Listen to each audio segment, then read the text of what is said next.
चुनाव 2022 का 2017 का चुनाव नहीं है।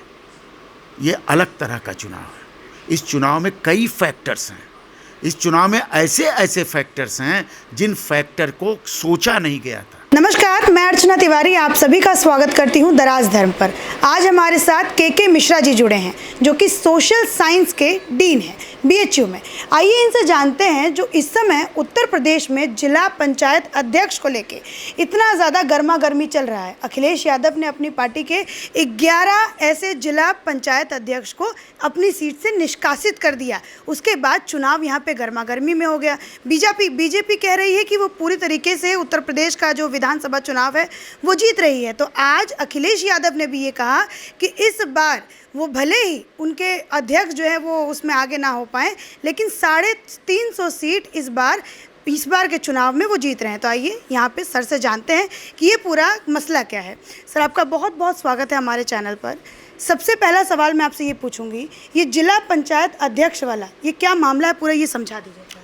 देखिए, जिला पंचायत जो चुनाव होते हैं वो डिसेंट्रलाइजेशन पावर के शक्ति के विकेंद्रीकरण पर आधारित होते हैं। अच्छा। जिला में डेवलपमेंट हो, स्थानीय लोग ग्राम प्रधान गांव का डेवलपमेंट करें, फिर जिला का ब्लॉक का डेवलपमेंट हो, फिर जिले का डेवलपमेंट हो। ये एक प्रक्रिया है भारत के संविधान में पंचायती राज के अनुसार से। लेकिन पंचायती राज का ये जो जिला परिषद का चुनाव है विधानसभा के कुछ दिन पहले होते हैं, हमेशा होते हैं। उसके बाद से उससे लोग एक कयास लगाते हैं कि उसमें जो चुनाव होते हैं उसके रिजल्ट के आधार पर विधानसभा के चुनाव के परिणाम तय हो जाते हैं। ये ग्रामीण चुनाव है। दरअसल विधान परिषद का ये जो जिला परिषद का चुनाव है ये ग्रामीण, इसमें कौन मतदाता होते हैं? गांव के लोग होते हैं, शहर के लोग, शहर के नगर निगम के होते हैं, नगर पालिका के होते हैं, और वहाँ गांव के लोग होते हैं। तो गांव का मतदाता किधर जाता है इस आधार पर जिला परिषद में राजनीतिक और चुनाव दृष्टि से उसका अंदाजा लगाते हैं। लेकिन हमारे जैसे जो पॉलिटिकल साइंस का विद्यार्थी है वो दूसरे ढंग से देखता है। वो देखता है कि जिला परिषद या पंचायतों के चुनाव जिसकी सत्ता रहती है उसी की ओर मुड़ जाता है। क्यों? इसलिए मुड़ जाता है कि पैसा चाहिए, सरकार पैसा देती है, तो वो सत्ता की खिलाफत क्यों करेंगे? तो भैया जब जो सत्ता है, मान ली सत्ता दूसरी हो गई तो उधर पलट जाते हैं। सत्ता जिसकी है जीत के आए दूसरी सत्ता में, सत्ता बदली तो उधर हो गए। तो जिला पंचायतों के चुनाव से एक तो विधानसभा के चुनाव का आकलन करना बहुत कठिन है, ये मेरा मानना है। दूसरा जो आपने सवाल उठाया कि अखिलेश यादव ने 11 जिला अध्यक्षों को हटा दिया, तो जिला अध्यक्ष उनके संगठन के अध्यक्ष हैं, पंचायत के अध्यक्ष नहीं हैं। इसलिए हटाया गया कि आप फेल हो गए। भाजपा के निर्विरोध निर्वाचन को रोकने में आप असफल हो गए और आप इस लायक नहीं हैं कि आप जो है हमारी पार्टी को आगे ले जा सकें। आपको हटाता हूं और दूसरे को ले आऊंगा, ये है उसका खेल। कारण क्या है? आपको याद होगा कि जब जिला पंचायत के जिला प्रतिनिधियों का चुनाव हो रहा था, जिला पंचायत के प्रतिनिधियों का, तो अध्यक्षों का चुनाव हो रहा है। वो ये चुनाव जो है पार्टी बेसिस पर नहीं होते। अध्यक्ष का चुनाव पार्टी बेसिस पर होता है। पार्टियां अपने प्रत्याशी का नाम घोषित करती हैं, लेकिन जो जिला परिषद के सदस्य होते हैं उनको पार्टी नहीं घोषित करती है। वो अप्रत्यक्ष रूप से मान लिया जाता है, कार्यकर्ता ही लड़ता है। तो कार्यकर्ता जिस पार्टी का रहता है वो मान लिया जाता है कि हमारी पार्टी का है। उसमें बहुत से निर्दलीय लोग भी लड़ते हैं, अधिसंख्य के निर्दलीय ही लड़ते हैं। जैसे फॉर एग्जाम्पल मान लीजिए हम और आप एक ही पार्टी में हैं, जिला परिषद के सदस्य का चुनाव लड़ना है, आपकी भी इच्छा हमारी भी इच्छा है, पार्टी टिकट दे नहीं रही, आप भी लड़ गई हम भी लड़ गई, लेकिन पार्टी तो एक है। आप जीत गई तब भी पार्टी के, हम जीत गए तब भी पार्टी के। तो दूसरी पार्टी अगर मान लीजिए हमको नहीं मिलती, दूसरी का ही निर्दलीय है या आपकी पार्टी के नहीं है, तो ऐसे लोगों की बड़ी संख्या होती है। सवाल ये नहीं है, सवाल मैडम ये है कि आपने जब जिला परिषद के सदस्यों का चुनाव हुआ था तो आपने कहा था कि हमने बाजी मार ली, हमने भाजपा को पटक दिया। हमारे जो जिला प्रतिनिधि हैं, अखिलेश यादव ने कहा था कि उन्होंने कहा था कि सर्वाधिक प्रतिनिधि हमारे जीते हैं। मेरा सवाल यह है कि जब जिला पंचायत के अध्यक्ष का पार्टी बेसिस पर चुनाव हो रहा है तो जो जीते हुए आपके प्रतिनिधि गए कहाँ गुम हो गए? जमीन खा गई कि हवा में उड़ गए? आखिर में वोटवा तो आपके पार्टी के प्रत्याशी को देना चाहिए था ना। और जो लोग जहाँ से निर्विरोध भारतीय जनता पार्टी जीत रही है उसमें आपने प्रत्याशी घोषित किया, तो उनको उसमें होता है कि जो प्रत्याशी बनता है पार्टी की तरफ से उनको जिला परिषद के सदस्यों का अनुमोदन करना पड़ता है, दस्तखत करना पड़ता है। पता नहीं 2 या 5 या जो भी करते हो, दस्तखत करना पड़ता है, तो आपको दस्तखत ही नहीं मिले तो आपका प्रत्याशी लड़ेगा कैसे? तो आपका नामांकन खारिज हो गया। आपको जब 2016 में चुनाव हुआ था जिला परिषद का, उस समय अखिलेश यादव की सरकार थी, उस समय 34 निर्विरोध जीते थे, इसमें तो 17 ही जीते हैं, दोनों में अंतर समझिए। उस समय 34 निर्विरोध, उस समय भाजपा थी, ऐसा नहीं था कि उस समय भाजपा नहीं थी, उस समय भाजपा थी, लेकिन उस समय भाजपा को आपके निर्विरोध 34 जीते थे और चुनाव में आपने 60 जीते थे, 75 में थे, 60 आप ले गए, 15 अन्य लोग बांट लिए, अन्य पार्टी भाजपा थी, कांग्रेस जो भी थी। इस बार तो भारतीय जनता पार्टी को 17 या 18 ही निर्विरोध हुए हैं, 34 तो हुए भी नहीं। इसका मतलब कि ज्यादा चुनाव हो रहा है इस बार, 34 में कम चुनाव हुआ था, इस बार ज्यादा चुनाव हुआ क्योंकि अन्य जिलों में कंटेस्ट चल रहा है। इसीलिए मायावती ने जो आज बयान दिया कि हम जिला परिषद का चुनाव नहीं लड़ेंगे, क्यों?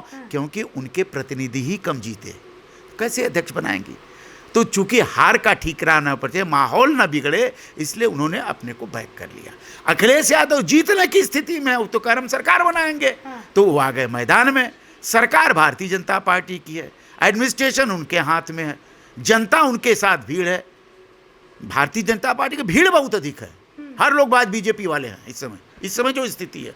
तो अब उसमें आप कैसे जिता लेंगे? अब आप देखिएगा कि जब चुनाव का जुलाई में जब चुनाव का परिणाम आएगा तो रिजल्ट क्या आता है, क्योंकि डायरेक्ट कंटेस्ट होगा। निर्दलियों की संख्या अधिक है, निर्दलियों को राजनीतिक तकमा, राजनीतिक पद, न जाने तमाम तरह के वितंडाओं से उनको अपनी तरफ से आकर्षित किया जाता है। तो आकर्षित क्यों अखिलेश यादव की तरफ होंगे? उनको भी तो ग्राउंड लेवल पर पता है कि किसकी सरकार आ रही है, कौन ग्राउंड लेवल पर मजबूत है। ये तो जो जीत रहा है उसको पता होना चाहिए था, जनता को पता है ना कि कौन सरकार बनाने जा रहा है 2022, जनता खूब पता है, ये गलतफहमी में कोई मत रहा है। सर, आपने बहुत कुछ जवाब दे दिया मेरे सवाल बिना। जिस तरीके से अखिलेश यादव भारतीय जनता पार्टी पे ये इल्ज़ाम लगा रहे हैं कि हमारे कैंडिडेट को किडनैप किया जा रहा है, जो और फिर आज मायावती ने भी इस बात को कहा प्रेस कॉन्फ्रेंस में कि ठीक भाजपा वही कर रही है जो समाजवादी पार्टी कर रही थी, जिसकी वजह से हमारी 95 में अलग अलग हम लोग हो गए थे। इसका बस मैं कमेंट आपसे लेना चाहूँगी। अच्छा, मान लीजिए कि लोकतंत्र में किसी को अपहरण कैसे कर सकता है कोई? अच्छा, अपहरण करेगा तो आप चुनाव आयोग के पास जाएंगे, कोर्ट में जाएंगे, थाने में जाएंगे, खाली मुंह से करेंगे हम आपका अपहरण कर लिए तो हो गया अपहरण? अरे हाँ, अपहरण करेगा तो आपके परिवार के लोग होंगे, परेशान होंगे, आपके परिवार के लोग थाने में जाएंगे, जो कॉम्पिटेंट अथॉरिटी होगी उससे कहेंगे कि उन्होंने इनका अपहरण कर लिया। खाली मुंह से नहीं होगा ना। कितने लोग कोर्ट में गए, कितने लोग चुनाव आयोग के पास गए? समाजवादी पार्टी का अपहरण हो रहा है ना, तो गए क्यों नहीं जा रहे? जाइए, आपको जाना चाहिए ना। जैसे राम जन्मभूमि के घोटाले की बात कर रहे हैं तो खाली मीडिया में है, कोर्ट में जाइए ना, कहिए कि चोर हैं, कहिए कि जमीन में धंधाबाजी हुआ है, FIR करिए। ये सब नियम है कि नहीं संवैधानिक? तो आप तो कर नहीं रहे हैं क्योंकि आपको डर है, क्योंकि तो झूठ है, झूठ खुल जाएगा तो क्या करेंगे? अच्छा, कोई किसी को कैसे किडनैप कर सकता है डेमोक्रेसी में? ये मेरा सवाल है। कैसे आप किडनैप कर? आप प्रत्याशी हैं, आपको नामांकन करना है, तो हम आपको उठा के लेके चले जाएंगे? गजब बदब मूर्खतापूर्ण बात है भाई। कोई किडनैप कैसे कर सकता है? सत्ता का उपयोग कहीं ये माना जा सकता है, पैसे का उपयोग हुआ ये माना जा सकता है, ताकत का इस्तेमाल हुए पर किडनैप कैसे कोई किसी प्रत्याशी को कर सकता है? और पुलिस चुपचाप बैठी रहेगी, चुनाव आयोग चुपचाप बैठा रहेगा, सुप्रीम कोर्ट चुपचाप बैठा रहेगा, हाई कोर्ट चुपचाप बैठा रहेगा, लोकल कोर्ट चुपचाप बैठा रहेगा, और आपके प्रत्याशी का किडनैप हो जाएगा, चुनाव हो जाएगा। कोर्ट नहीं है क्या? तो हम देख करके खुद आश्चर्यचकित है जब कहते हैं किडनैप। किसको किडनैप किया गया? नाम तो घोषित करिए कि किसको किडनैप किया गया। किडनैप उठनैप नहीं किया गया। आपको जो प्रस्तावित करने वाले लोग ही नहीं मिले। जहां प्रस्तावित करने वाले लोग मिले वहां आप खुद लड़ रहे हैं, जहां प्रस्तावित करने वाले लोग नहीं मिले वहां का आपका प्रत्याशी चुनाव ही नहीं लड़, और आपका प्रत्याशी तो चुनाव नामांकन भी अपना सही से नहीं भर पा रहा है, उल्टा सिल्टा नामांकन। उसमें किसका दोष है? उसमें भी किडनैप हो गया। इसीलिए जिला अध्यक्षों को हटाया गया। अभी और जिला अध्यक्ष हटेंगे जब हारेंगे तब। अच्छा, मायावती का सर क्या मायावती की तो राजनीति बहुत साफ है। हाँ। देखिए, वो इसलिए नहीं लड़ेंगी कि उनको भी पता है कि हमारे जिला पंचायत में हमारे लोग कम जीते हैं, हाँ। तो जिला अध्यक्ष जिता नहीं, वो पंचायत अध्यक्ष कैसे जिताएंगे? तो उन्होंने इसको तूल क्यों दे हम? उन्होंने साफ साफ कह दिया कि आप जब सत्ता में थे तो आपने यही किया था, भाजपा सत्ता में है तो भाजपा भी वही कर रही है, जैसे को तैसा हो रहा है, इसमें हमसे क्या पढ़ना लिखना है? हमारी जब सरकार आ जाएगी तो ये जिला पंचायत तो जिला परिषद सब देख लेंगे। उनको चुनाव लड़ना है, उनको सरकार बनाना है। गठबंधन न करने का उन्होंने घोषणा कर दिया है। अखिलेश यादव छोटे छोटे दूसरे ढंग का गठबंधन कर रहे हैं। अब उत्तर प्रदेश के यूपी के 2 लड़कों वाला गठबंधन तो अब होना नहीं है। कि होना है? अभी नहीं होना है। अभी नहीं होना है कि होना है? नहीं होना है। नहीं होना है। तो यूपी के 2 लड़के का गठबंधन खत्म हो गया। तो अब चुनाव में क्या होगा? उत्तर प्रदेश का चुनाव किस लाइन पर अभी तक की स्थिति में रहेगा? ओवैसी का गठबंधन एक पार्टी, भारतीय जनता पार्टी दूसरा पार्टी, अखिलेश यादव या उनका गठबंधन दूसरी पार्टी, तीसरी पार्टी, बहुजन समाज पार्टी चौथी पार्टी, कांग्रेस 5वीं पार्टी। तो 5 दलीय 5 कोणीय चुनाव होने जा रहा है उत्तर प्रदेश का आज की स्थिति में। कल क्या होगा हम नहीं बता सकते, हो सकता है कि कल सब मिल जाए, लेकिन आज जो घटनाएं हो रही हैं उसमें 5 कोणीय हमको नजर आ रहा है। तो 5 कोणीय में अगर जातिगत समीकरण को ले लीजिए तो कैसे विभाजन होगा? समझा दीजिए सर। अब छोड़िए, अब जाने दीजिए, फिर बाद में होगा, समझा दीजिए। ये बहुत इसको आप कोई नहीं समझ पा रहा है। 5 कोणीय चुनाव है अगर आज की स्थिति है तो, जैसा जैसा बयान आ रहा है। तो 5 कोणीय चुनाव में अगर सामाजिक समीकरण की बात करेंगे तो कौन कौन सा वोट कहाँ कहाँ बिखरेगा, और भारतीय जनता पार्टी जो पावर में है उसमें कौन सा वोट उसको मिलेगा, कैसे वो निश्चिंत नजर आ रही है, ये अलग इशू है। इसका विश्लेषण बहुत गंभीर किया जा सकता है। ठीक है सर, ये 5 कोणीय वाला बस आखिरी सवाल पूछूंगी। हाँ, 5 कोणीय वाला आपने कहा, लेकिन वही शिवपाल यादव इस बार अपने भतीजे के साथ मिलने जा रहे हैं। वो कह रहे हैं कि मैंने एक बार पहले भी नारा दिया था कि भाजपा वर्सेस ऑल कर दो, सारे विपक्ष एक साथ हो जाओ और भाजपा को अकेले लड़ने दो, फिर पक्का भाजपा को हराया जा सकता है। लेकिन वही भतीजा ये कह रहे हैं कि हम तो ना कांग्रेस से गठबंधन करेंगे ना ही हम बसपा से गठबंधन करेंगे। तो ये दोनों में तो अभी विरोधाभास जो है देखा जा रहा है। तो इस पे तो 1 to 1 फाइट में हर पार्टी अपना हिस्सा चाहेगी। बसपा भी अपना हिस्सा चाहेगी, कांग्रेस भी अपना हिस्सा चाहेगी। 403 कितना विधानसभा है? 403 में बंदरबाट होगा सीटों का। तो मुख्यमंत्री कौन बनेगा? शिवपाल यादव बनेंगे कि मायावती बनेंगी कि अखिलेश बनेंगे कि आदरणीय प्रियंका जी बनेंगी कि आदरणीय ओवैसी जी बनेंगे? कौन बनेगा? कोई अपना स्टेक नहीं छोड़ना चाहता। यहाँ पे स्टेक होल्डर लोग हैं। स्टेक होल्डर कौन कौन है? माननीय अखिलेश यादव जी, माननीय मायावती जी, ओवैसी जी के गठबंधन में वो जो राजभर, वो सब स्टेक होल्डर है। कौन छोड़ना चाहेगा? तो कैसे गठबंधन होगा? और शिवपाल यादव क्या मुख्यमंत्री नहीं बनना चाहते? वो हाथ जोड़ कह देंगे नहीं नहीं मैं मुख्यमंत्री नहीं बनूंगा, ऐसा तो नहीं कहेंगे। वो भी बनना चाहते हैं। मुख्यमंत्री बनना कौन नहीं चाहेगा? अब कैसे अगर मुख्यमंत्री बनने के लिए अपनी ताकत को कौन बांटेगा? इसलिए गठबंधन नहीं हो रहा है।